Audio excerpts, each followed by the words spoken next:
Hey everyone, and welcome to the Northern Timber Outfitters Foulcast, brought to you by Northern Timber Outfitters Duck Calls and Goose Calls. I'm your host Sean, and today on the mic I have a good friend of mine, Jarrell. Jarrell's from Maryland, and we're here to talk some ducks and geese today. So, Jarrell, we were just briefly chatting before we got started here, and we were talking about goose hunting and stuff. And you said that after you kind of went out on your first goose hunt, you were hooked. And tell me what really got you hooked. What it was about the actual goose hunt that hooked you and sucked you into just the love of doing it. Being in a pit with four other guys and you're peeking through a small hole and you see them birds work, and it's like the way they move is just unreal. We've had we had birds come in and sort of like almost like flip over and like float and then Hmm. get right back up and land. It was speechless. It's one of the things like you hear people talk about, and until you see it, you're like, wow. Yeah. Yeah, I've seen them where they do that kind of flip upside down as they're coming in thing, and I saw it for the first time actually just about a month ago. And I've seen videos of it and I've heard about it, but I've never seen it in person. And to see a bunch of birds doing that when they're cupped up coming in and land, I was like, that is cool. That I mean, they're not huge birds, but for waterfowl go, they're really kind of the bigger species of waterfowl, and to see him doing that and then flipping right back around the land, that is something that is pretty cool. So it's like this. Like I went on a guided snow goose hunt, Hmm. same place, Eastern Shore, and I have never been in close contact with birds like that. They're just like you see a big tornado of hundreds of birds, and then when they start landing, you got birds coming all over top of you, and it's like shooting fish in a barrel in a sense, but it's just a different atmosphere. Yeah. Yeah, and I imagine I've never been snow goose hunting. I'm gonna be going snow goose hunting in March up around the Finger Lakes, New York. But I've seen videos of it and stuff, and I can't imagine the rush you must feel being inside of one of those. Not necessarily being inside, but being underneath one of those snow goose tornadoes when they're coming in the land and stuff. And I gotta imagine at a certain point, it's almost overwhelming. Like how do you pick a bird out that's like, I'm gonna shoot at this bird first, and then this, like, how do you even begin to do that? So I'll tell you this: the first volley, I didn't pick up my gun. I'll be completely honest because I'd never seen anything like that. It was all new to me. Yeah, And then the second volley, it was just you just pull up and just start squeezing the trigger in a sense because there's tons of birds around you, and it's like it's so hard to pinpoint one because you think you have one, and the next thing you know, some another one will come in underneath of it. It's like, well, what do you do? yeah, yeah. It's amazing how fast something just with waterfowl with anything, how in the just a split second it takes you to make the decision and actually shoot. Everything can change with that. But I don't blame you for not picking up your gun the first volley, because honestly I'd probably be in the same position as a new waterfowl hunter if I was just in this huge volley of snow geese and it was just something I'd never seen before. you know I wouldn't blame you for that one. But When we get done, I have to find a picture, but I'll send you the picture of all the birds we killed. alrighty, man. Yeah, absolutely. I'd love to see it. So, but do you do a lot of goose hunts on your own with your buddies? Do you mainly just do guided hunts and stuff? How do Um, you do it now that you're a little more experienced as a waterfowl hunter? I wouldn't say experience, but I mostly right now I just go with a buddy until I can truly like I understand the gist of it. Um, but my biggest issue right now is I'm not sure exactly how it is where you're at, but my biggest issue is trying to find a spot Hmm. because like the way it's situated where I live at, we have we have a dividing line. On one side of the highway, you can kill I think it's one bird now, Hmm. and on the other side you can kill five. Well, there's been some spots I've been driving down the highway. I'll watch them come up from the bottom where you can only shoot one bird, and they'll fly to a farm where you can shoot five. And then it's like you try to get permission, and a lot of the landowners aren't just having that. Yeah. Yeah, I can attest to the same kind of experience up here. We're in the one bird zone where I'm at up here in Pennsylvania. And it's not a far drive to the five bird zone, but it's just difficult to get permission to hunt anywhere, just in general anymore. I feel like that's becoming a difficult thing with, just landowners being accepting of that and stuff. So I joined a hunt club Mhm. probably, what's this, 2022? Probably in 2016. Yeah. And I hunted every day I was off. And it was a pain because you figured I had to drive. So average day with me was I would get off from work. I would leave work once my relief got there, like around 5 o'clock. Yep. I'd drive 2.5 hours to the Eastern Shore, Mhm. hunt all day, turn back around, drive 2.5 hours back home, clean the geese, wake up 2:30, 3 o'clock, and do that again. And I would do that every day. And after a while, I was just like, yeah, I can't. This is taxing. Yep. Yes, it is. Yeah. But I mean, that's still awesome though to be able to do that and just have that drive to do that because I feel like that's something that anymore we just you don't see a lot of that with anybody with hunting anymore. There's just not that drive to go out and do it and make it work and put that work in. So that's awesome. Are you still a member at that hunt club? No, I am not. No. No. So do you guys hunt a lot of public land down there, or is it mostly Um. private that you have permission for? So there's all the majority of the duck hunting that's been on is done on the river, Mhm. and most of it's a spot you get from. We have a lotto, and you get a.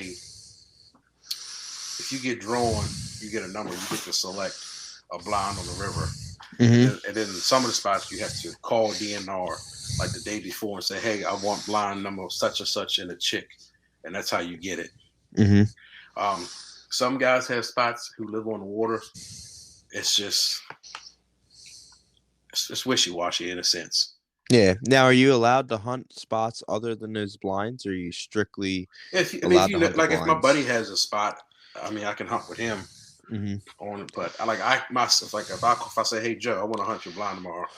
I mean, I've never had an issue with it, but some people say don't do it. But it's just like deer hunting. As long as you got the landowner's permission and a written note, Mhm.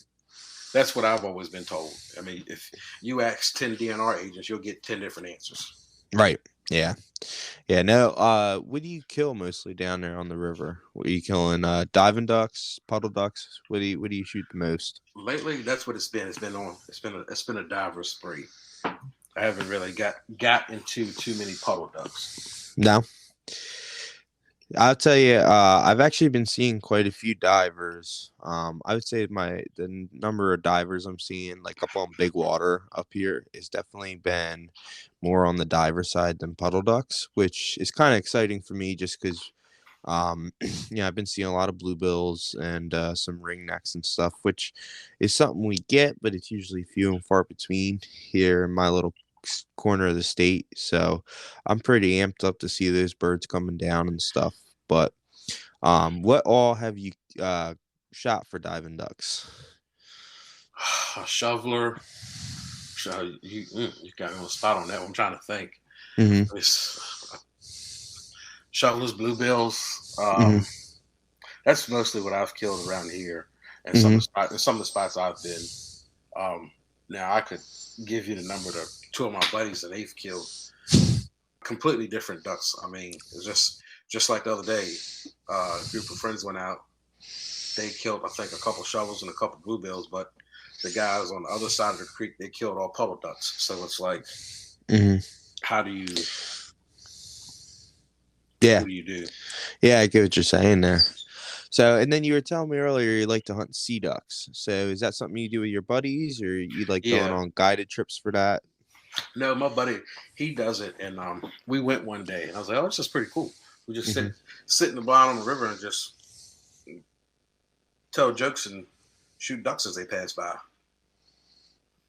Yeah. To me, it's. I'm trying to think how I can describe it. I don't want to say it's easier because you have to, especially on the river, you have to play the tide. and Hmm. everything right. Yeah, because you're on tidal water there.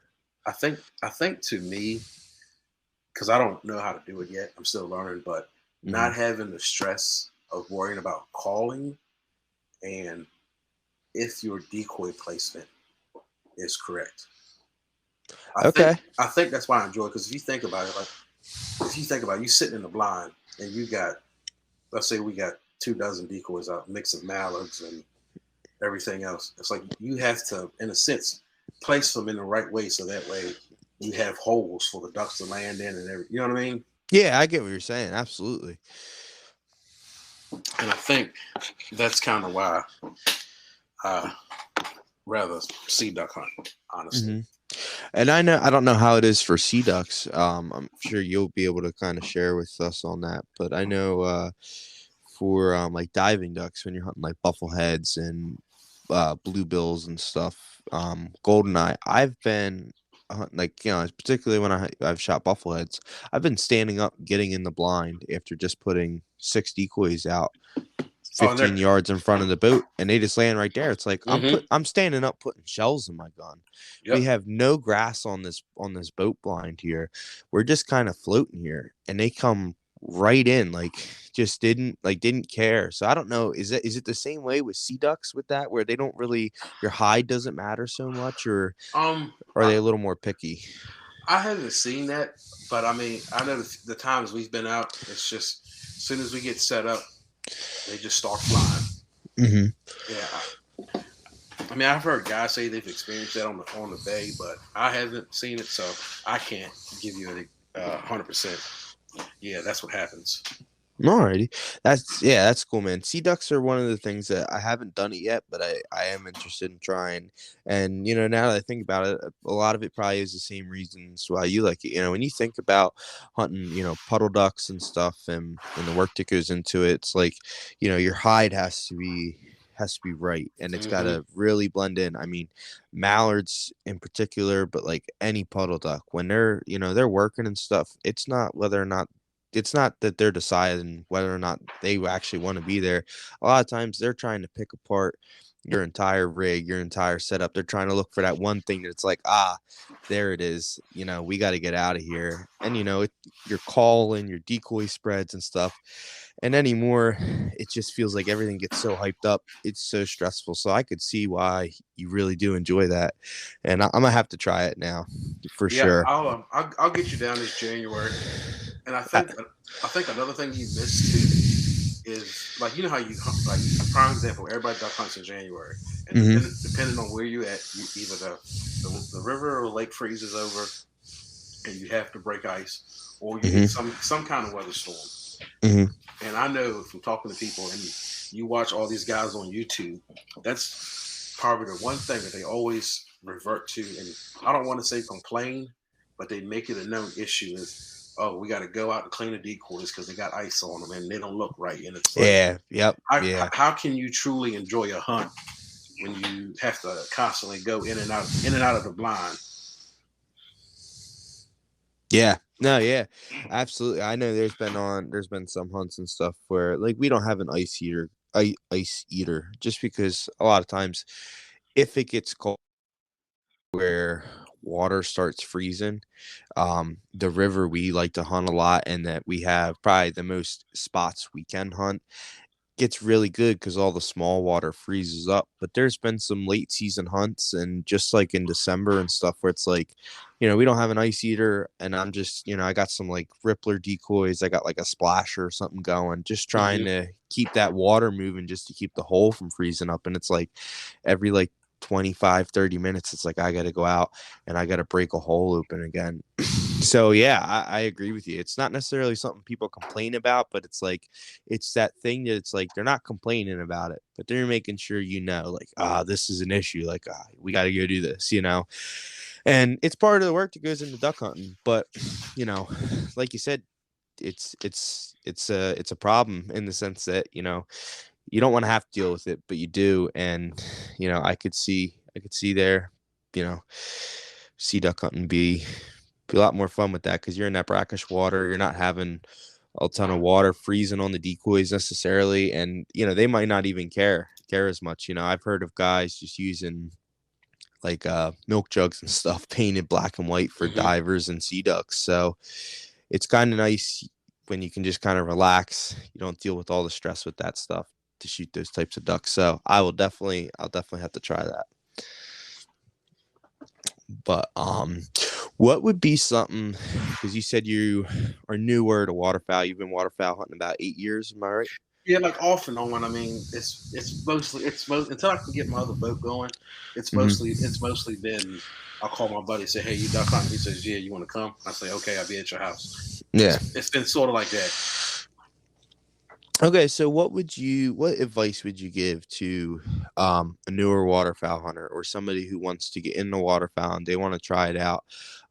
What advice would you give them to kind of help maybe make them more comfortable with getting into it? Because today um it's a very just it's a very tense subject, like new waterfowl hunters. It's a very intimidating thing to become like a waterfowl hunter in a sense, just with everything with social media and all. So what's some advice you would give a new waterfowl hunter?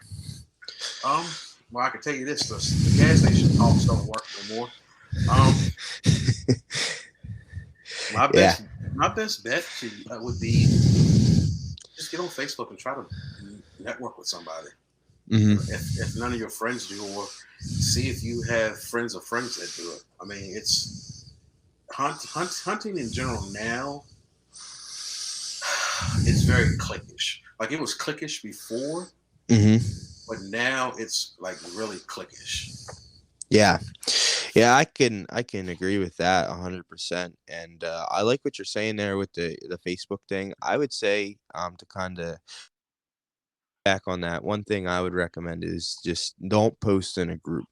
I see so Yes. many guys getting so much hate in a group, like because they asked a dumb question, or it's like they shot a duck and they knew it was legal, but they weren't 100% sure. It's like, yeah, you should know your waterfowl beforehand, but it's like they're just looking for that help to kind of, because they're new. And if to piggyback on what you said, I would say definitely try and make that connection with a friend, or a friend of a friend, where it's you're not going to get put on blast by 3,000 people and just ripped apart. um so yeah, definitely. But So when you bring that up about somebody shooting something and then they post it to a group and they get slaughtered, like a lot of these new guys, they just don't know.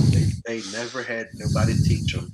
hmm Um, and truthfully, a lot of this it's learned from you. They see it on YouTube and they hmm say okay, and that's what they try, but hmm they don't have that guidance, and that's the I think that's one of the biggest problems.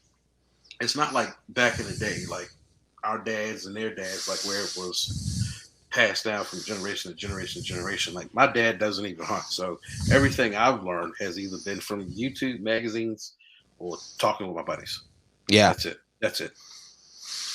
Yeah, and like for me, my family, nobody waterfowl hunted before me. We're deer hunters. That's what we've done. It's been going on in my family for generations, but nobody waterfowl hunted. And I was just like, I want to try this. So when I was old enough to drive, I got into it and stuff. But I didn't have anybody to teach me, and I kind of learned as they went. And one thing I hate seeing is I just hate seeing those guys where it's like they just don't know. They're in that position that I was 9 years ago, where I just I'm learning everything. I'm trying to figure it out, and it's just everybody's just destroying them over it. It's like Hmm. they were once in that spot too. People shooting stuff they're not 100% sure what it is. I can guarantee you, so many people don't identify half the stuff before they shoot it. And it's just they say, oh, there's quizzes you can take. There's waterfowl ID, and I will say this: I've gotten pretty good at identifying birds. And it is still difficult when those birds are coming in fast, especially if they don't take that moment to work. It can be so difficult to identify what a bird is. So. Well, not just that, but think about it. Think about like your first time duck hunting or your first time Mhm. deer hunting. Like the rush of adrenaline you get. Like I know so many people, their first time deer hunting. they shot a button buck because they couldn't tell. Like they were just too pumped up because Mm-hmm. the animal they were after was right, and Mm-hmm. like all these. What kills me is all these guys will slam somebody, but I'm pretty sure if you sit them one on one alone somewhere in the bar and y'all talk about it, they made the exact same mistake, but it was with their friends or with their family, and it was one of the things where they got made fun of at that minute, and now it's like okay, it was squash. You know what I mean? Yeah, absolutely. I feel like yeah, that kind of whole buddies and family mentality, like you said, the gas station talks and stuff. That's gone. Like that's a thing of the past in the sense that nobody does that anymore. Mm-mm. And I feel like it's all just one intertwined problem with that. But yeah, I wish more people would show newer guys stuff because I hate to see it. I hate to see people getting destroyed over that stuff. It's a lot to learn. I would say waterfowl is a more That's the hardest thing to learn. yeah, that is the hardest thing to learn. But like, it's just compared to everything, compared to deer hunting, it's just so much. There's so much more to learn. There's so much more going through your head. You put in so much work, with whether you get a boat, decoys, and stuff. And when it all comes down to that final moment and those birds work and they do it, you have so much excitement build up. So, So here's to me why number one, it's been off and on, but why it's the hardest. You could call it a sport. Why it's the hardest sport to get into. mm-hmm. So if you think about it, off of Jump Street, if you want to be a duck hunter and you want to hunt on the water, so you need a john boat. Mm-hmm. And then on top of that john boat, you're going to need waders. Yep. You're going to need decoys. Mm-hmm. So off of Jump Street, you're out of pocket. What you figure decent john boats? What are they going for now? What 15 grand at least? If you buy one used, I mean, I was seeing used ones without motors, just boat and trailer, like 1,500, 2,000 bucks, and it was just like, man, yeah, you're looking at like a minimum if you buy, you know, baseline stuff and get a used boat, you're probably looking at a minimum $3,000 to $4,000 to get At started least. in it, at And least. and that's the thing. Like prime example, I was looking at shotguns. I don't know why. I don't need a new one, but Hmm. the You're just looking window shopping. yep, I was looking at the Browning and Hmm. the A5, and that was going for 2,500. And it's like, okay, so you're already in a whole hunt. I mean, with buying three key pieces you need, Hmm. then you got to go find it somewhere, and then once you find something, you got to like try to figure it all out. And that's why, like me personally, I love watching the guys on YouTube hunt because it's great. But I think they set a they give you a false image Hmm. because you see all these guys and they have these beautiful farms or they some way somehow get connected to an outfitter. They don't have to pay anything, and they go out on all these hunts and they always kill something. Like I could tell you right now, I've watched so many duck hunting YouTube videos compared to deer hunting where I would go on a limb and say every 8 out of 10 duck hunting videos is a success. Where every I would say seven, I would say six to 7 out of 10 deer hunting ones are a success. At least with the deer hunting ones, they show you the ups and downs. But Hmm. compared to all of the duck hunting ones, it's like you may get a quick somebody setting up, but then next thing you know, they're rolling right into them having 3 or 4 volleys and living it out just like that. Like Yep. I know I personally haven't seen one where they showed you the struggle of getting stuck in the cornfield and having to wake the farmer up to come get his tractor to pull the truck out. You know what I mean? Yeah. Yeah. And I'll tell you too, like, so with having the call company and stuff, I've tried to get into film and stuff. I've tried to make, YouTube videos and all, because it's like as much as sometimes I can't stand that stuff. I think it's a lot of hype. It's like, you gotta play the game. If I want if you want your business to succeed, and in my case, I want to see, my business succeed. So I've tried so hard, film and hunts and stuff.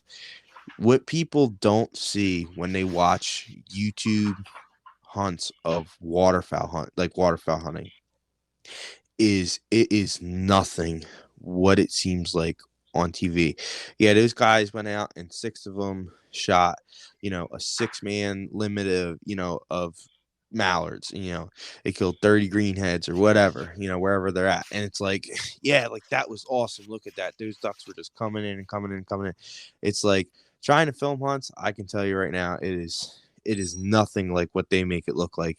And I will say this, some of the big name guys on YouTube and stuff, they're rolling out a new video every week or every couple of days. One, they're probably not filming their own hunts, but two, they're probably actually having success. But they're a big name, guides will have them come out to help them possibly, come out and hunt with them possibly because it helps the guides out. It gets their name out there.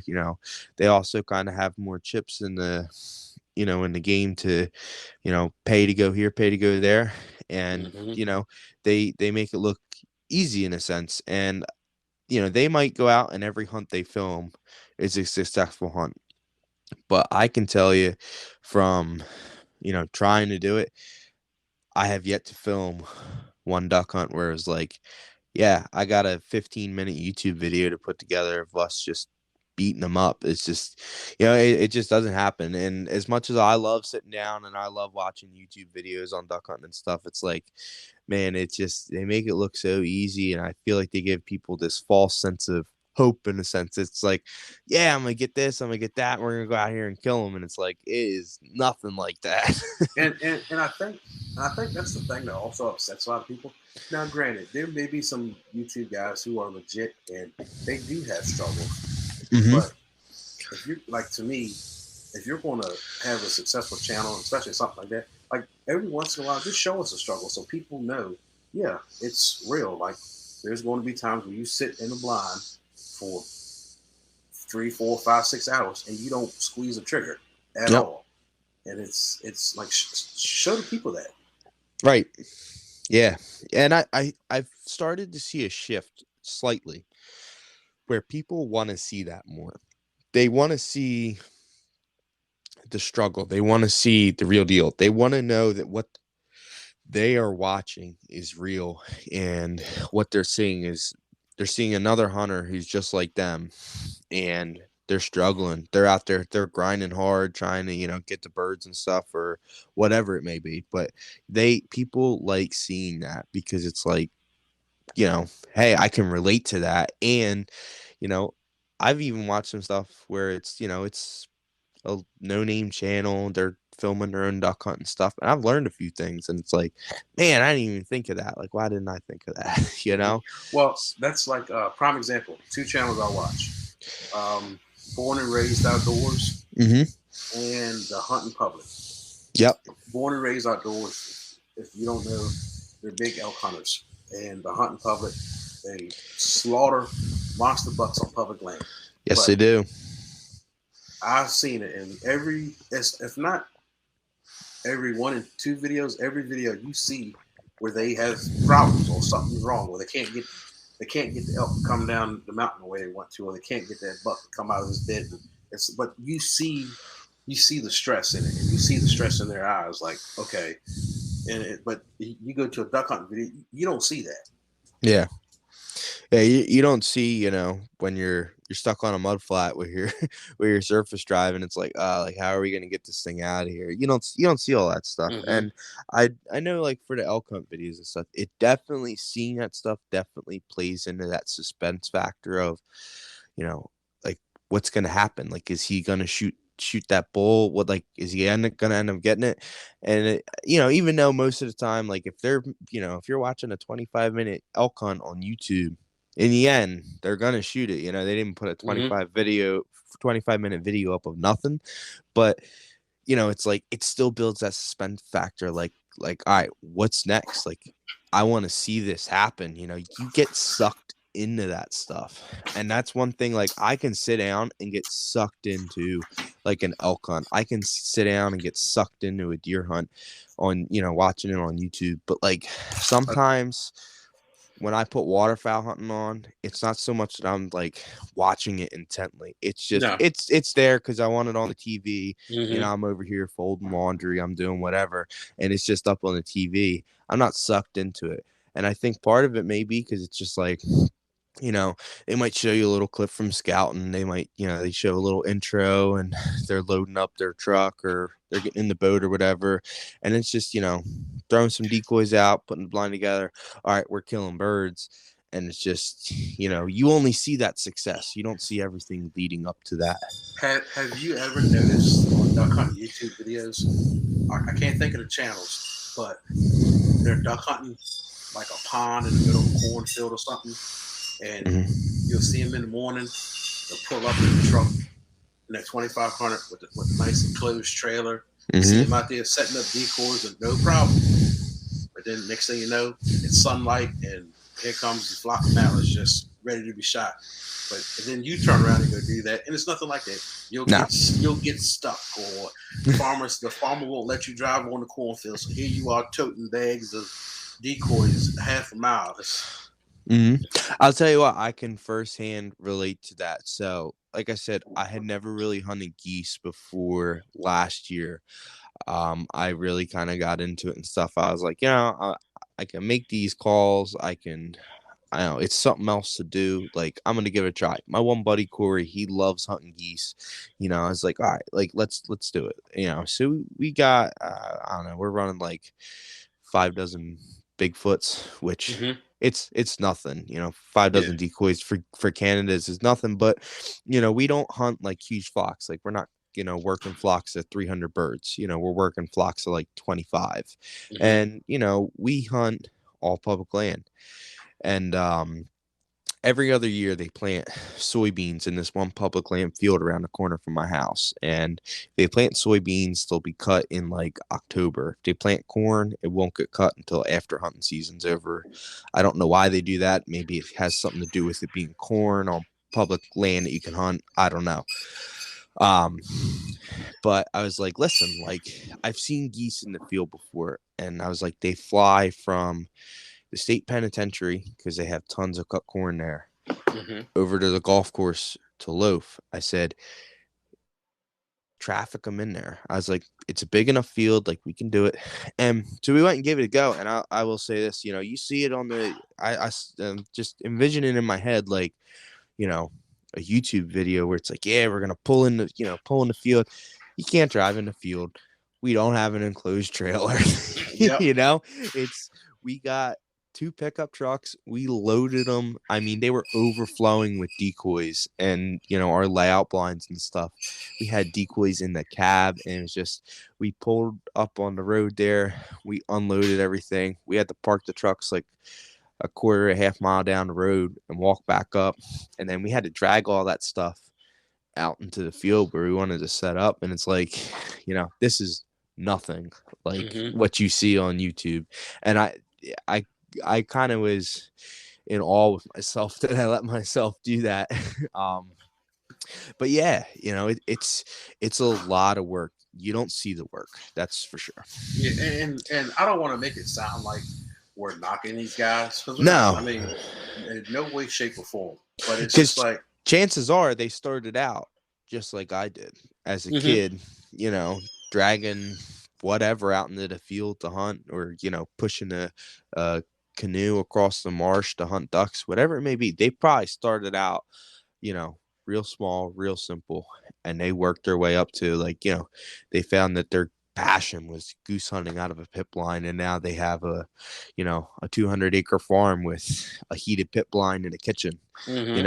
So we're not knocking those guys, absolutely not. But it's just that, don't get that image stuck in your head as a new waterfowl hunter that it's gonna be that easy. I've goose hunted and I've never had a goose fly over. I've spent 6 hours in the layout blind just laying there taking naps, stuff like that. Never seen a goose. And it's just like, man, I woke up at 3:30 in the morning and came and set out 5 dozen full body decoys to not see one bird.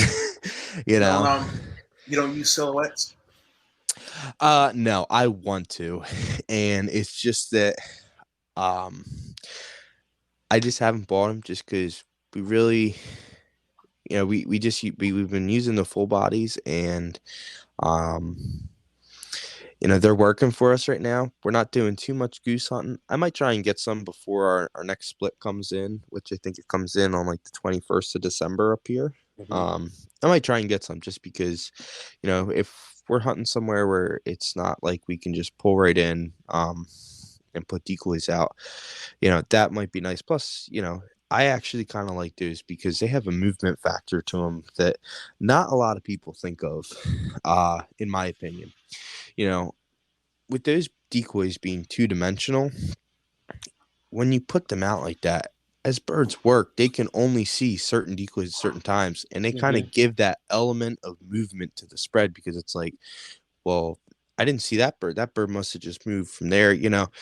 So I definitely want to try them, and it was just one of those things. I've been so focused on ducks like all year long, just because we had our September season. I didn't get a chance to get the silhouettes ordered before September season.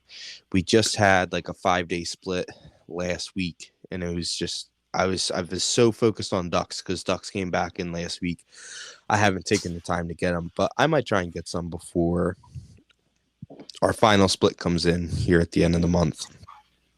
I definitely like them, and I definitely think they work. I have some buddies who use them, and they said, yeah, they work really, really well, and they're a heck of a lot nicer than, full bodies in the sense that, they take up a lot less space. Yeah, that's all. Like that's all my buddies. If they're field hunting, that's all they'll do. They'll throw dozens of silhouettes out and a couple Bigfoots and call it a day.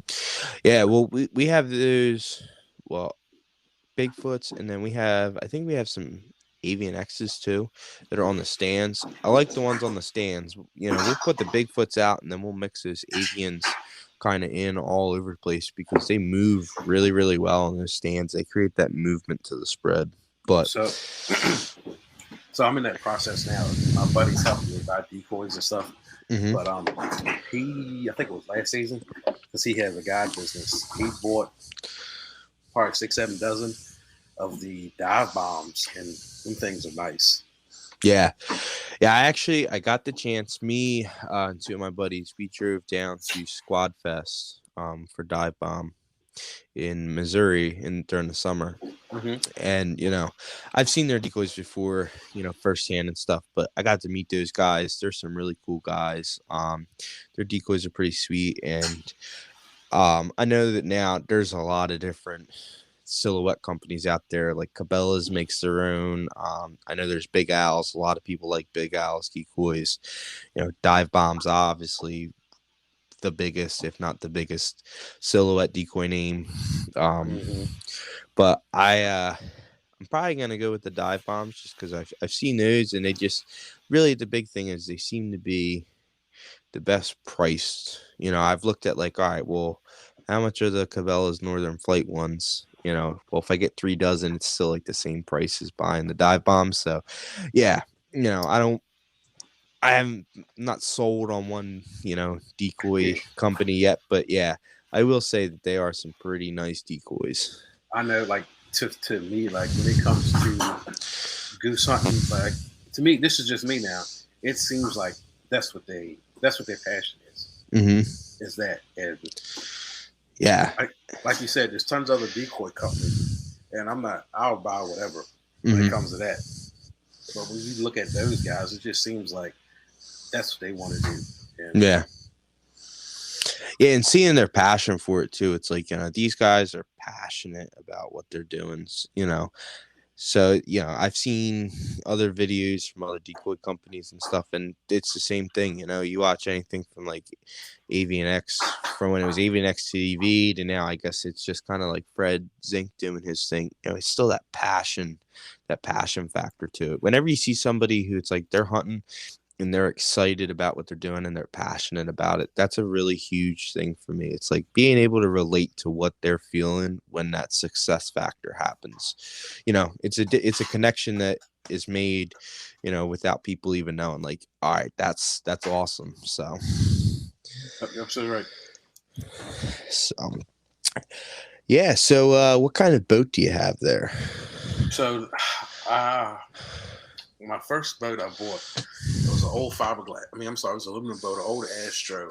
I originally bought it to go fishing, fish tournaments out of. Well, I blew the motor on it, Mm-hmm. and it was sitting, and I ended up getting a glass boat that I use for fishing. Mm-hmm. So I was going to sell that boat, but I was like, you know what? I'll just completely strip it, and I'll use that boat to go duck hunting and to go bow fishing. Yeah. It's a 18.6 19 footer, so it's perfect. Yeah, that's pretty sweet. So, what would you say, like, how for you hunt a lot of tidal water, right? Hmm. For people who don't know who might listen to this, what would you say is a good setup for that? Because I know I've hunted like coastal regions in Jersey, and the day we went, we took my 14 footer, but from talking with people and stuff, we had somebody who was very experienced go with us when we took that down there. But from talking with him and talking with other people, like aluminum john boats, specifically flat bottom john boats, are not, the best boat for hunting that tidal water. So what would you say is a good boat for that? God, that's a phew. From going with my buddies, both majority of them, they all have they all have sea arcs. Mm-hmm. Um, it's the one. A couple have the I think it's the MVJT, the modified V jet tunnel hull, Yeah. and then I think some have. I think it's just a regular modified V. I'm not. Don't quote me. I might be wrong. Mm-hmm. But they love them boats. I've been out with them a few times where we had to break ice and it was easy. Mm-hmm. They're nice. They're wide. You can easily load decoys in them. If you hunt out of them, we've hunted with anywhere from 2 to 5 people and a dog, and it was easy. I mean, everybody Mm-hmm. had room to move around. Um, like so. Okay, I'm gonna give you. If this was me, I'm gonna give you two options. If you could find something like something maybe uh, I would say 18 and a half to 20, Mm-hmm. something that's decently wide, um, so you can get stuff in with the V haul because when it gets cold, you want to have to break ice. Yeah. Um, but that's even becoming hard to find. Mm-hmm. But I mean, unless now if you got deep pockets, then I'd tell you to go to. I think it's if you got deep pockets now, just be like Pit Boss and go out and buy. I think it's a duck oven or duck ocean boat. It's all of fiberglass. Mm-hmm. It's meant for big water. I mean, they got 3 or 4 different models, but like I mean, if you got the money, then that's the boat you get. But if you don't, I'd try to find a decent john boat anywhere between 18 and 20 feet. Yeah. Yeah, that was a big thing when we took my 14 footer down. It's not so much that like it couldn't handle it, it just wasn't big enough. We got three guys in a boat, and now luckily when we went the water was calm, but I know that was like the big thing. It was we had to pick a day where the tide and the wind was right, because the gunnels on the sides of the boat, they're just not that tall, and especially when you put guys and gear in there. So yeah, I definitely agree with what you're saying with the bigger boat. Now, I will say for me, like personally, because we had talked about, newer waterfowl hunters and getting a boat and stuff, and that's kind of why I loop back to this year. Um, What? I have a 14-foot boat.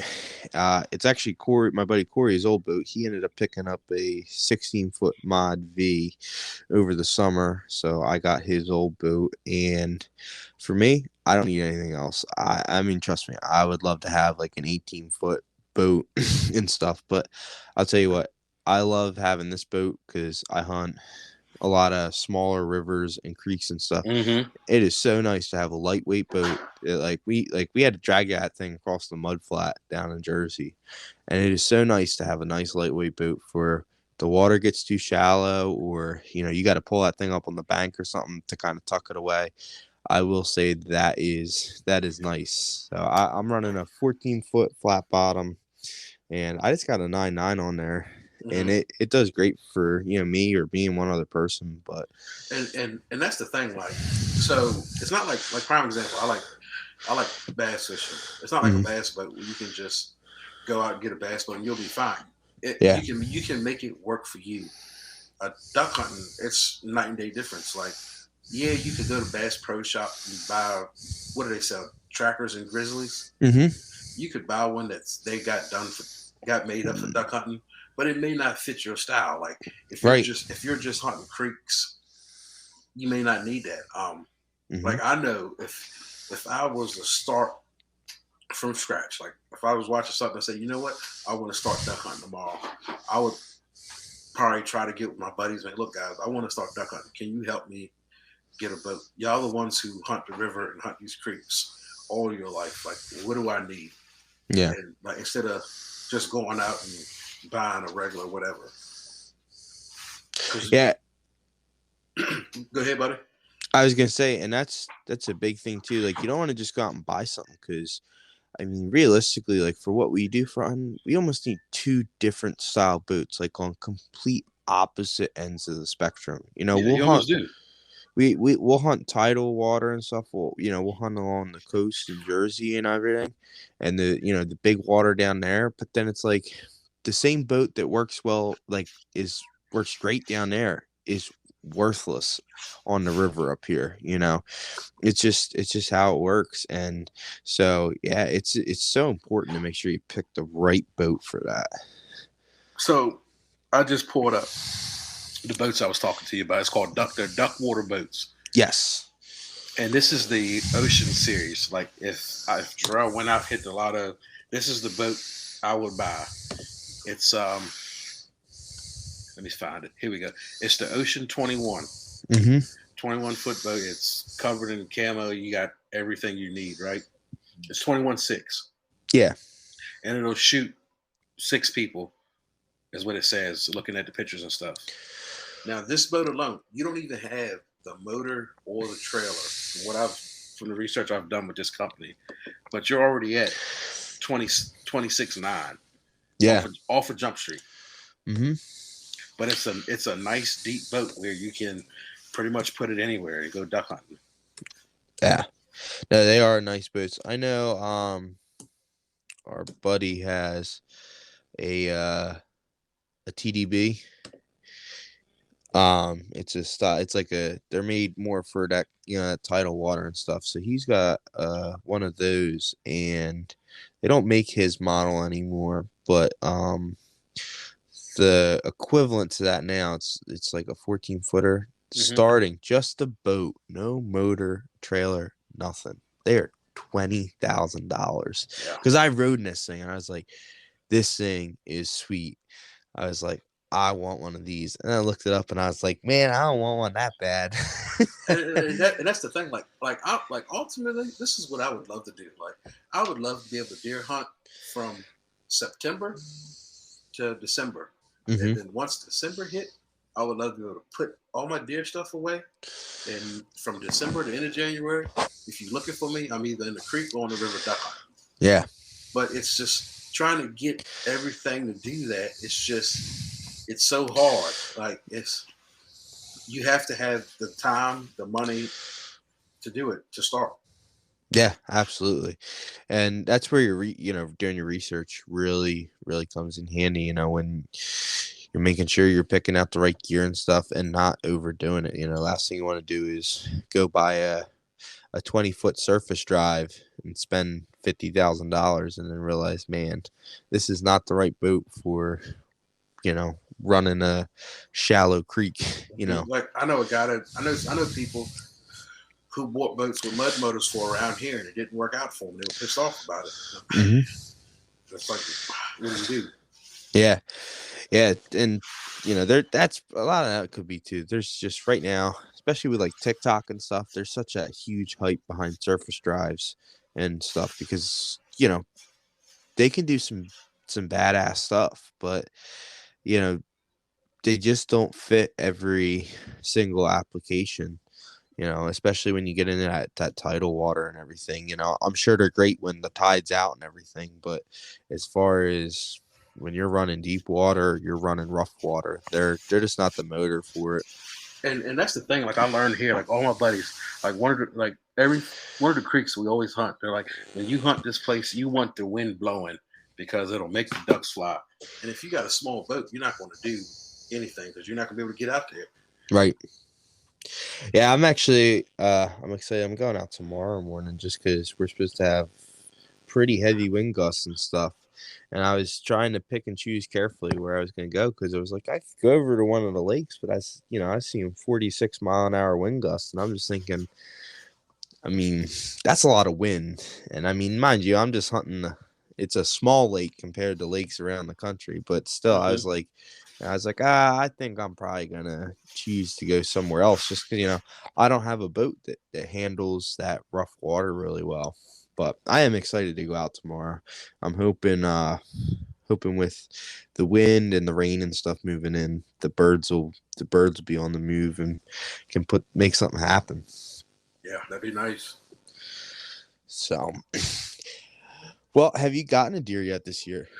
Yeah, I've killed one back in October, and I've been out since then. It's just I haven't found the. I shouldn't say I haven't found the right buck. I mean, I could have shot three or four by now, Mm-hmm. but where I'm hunting at, the buck has to be of a certain size, and I just haven't found one that size yet to shoot. All right, man. Well, I hope you get after one there that is of size for you to shoot. And we're gonna have to wrap this up here, but I'll tell you what, it was really awesome to talk with you. I'm glad I had you on for the first episode here, and I'll definitely be talking with you some more and bringing you on again, man. I like the knowledge you've shared with me about hunting down there in Maryland and everything, and it's been great talking with you. Yeah, I enjoyed it, and I'll talk to my buddy. I know he's got a busy pallet come January, but I think he's got a few off days. See if I can sneak you down, get you on the sea duck hunt. Absolutely, man. I would love it, and that might be something too. I'd love to try and film that and stuff, so we can tie it back to this episode here where we were talking about it. So, Yeah, I'll make some phone calls. all right. Well, I appreciate that, Jarrell. It's been a pleasure having you on the NTO Foulcast. We'll catch you next time. All right, buddy.